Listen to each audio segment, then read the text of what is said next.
Hello everyone, it's Dr. Seaton with the Chiropractic Place. Today I wanted to talk to you a little bit about whiplash injuries. Most of the time a whiplash injury occurs in a car accident. Somebody's rear-ended or hit from the side.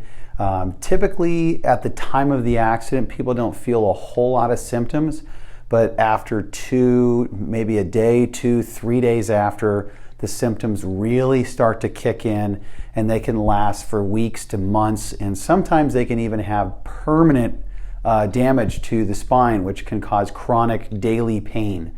The reason whiplash is so important to talk about is a lot of people have had car accidents in their life and no one is really telling them the most important things that they could be doing, or how do you get the best results if you have a whiplash and you're trying to get better. What is it that you need to do to get better? Most people, when they think of whiplash, maybe they think of those cervical collars or those little neck braces people will wear so they don't move. When it comes to whiplash, the most current research on whiplash is pretty clear on what we need to be doing. And the last thing we should be doing is not moving. So when you're in a whiplash, the first month after you have that whiplash, the single biggest factor about whether or not somebody has chronic long-term debilitating issues from a whiplash is what they do in the first month after the accident.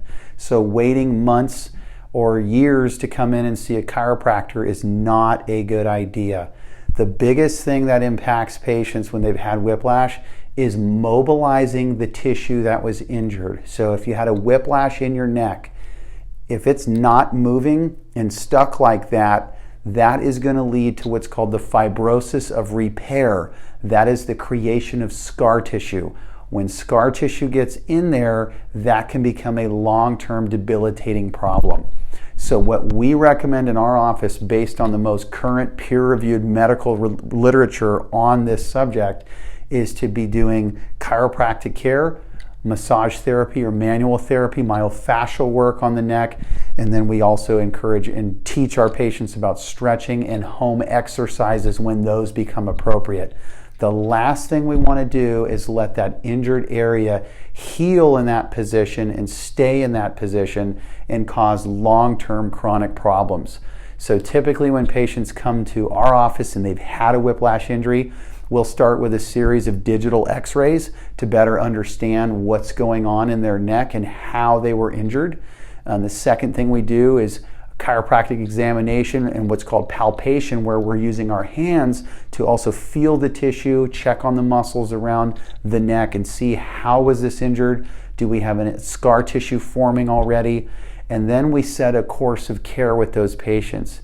Typically, if we're wanting to be smart and really get through this patient and get them the results that they need, we're typically going to see them for 6 to 8 weeks pretty aggressively to make sure that we're not allowing scar tissue to form.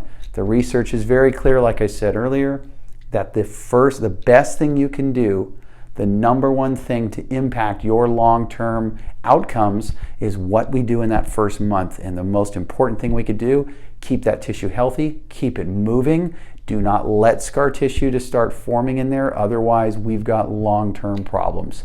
So hopefully when you guys think of a whiplash injury or you see somebody who's had a whiplash injury, a lot of times people think to do the exact opposite of what you should do. They think, oh, put it in a brace, don't move it, oh, just stay still, let it heal, don't do anything. And when the pain starts to feel better, that means I'm better.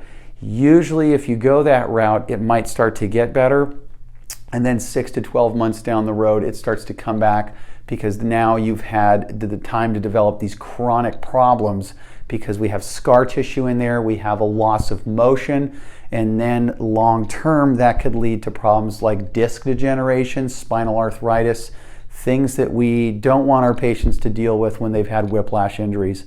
So hopefully this video has answered some of those questions. Remember, key things to remember are, most important thing is what you do in the first month after a whiplash injury. And what is the most important thing you could be doing? You have to keep the tissue mobile, otherwise you are way more likely to develop long-term problems. If you have any questions about whiplash or would like more information about it, give our office a call. I'm Dr. Aaron Seaton with the Chiropractic Place.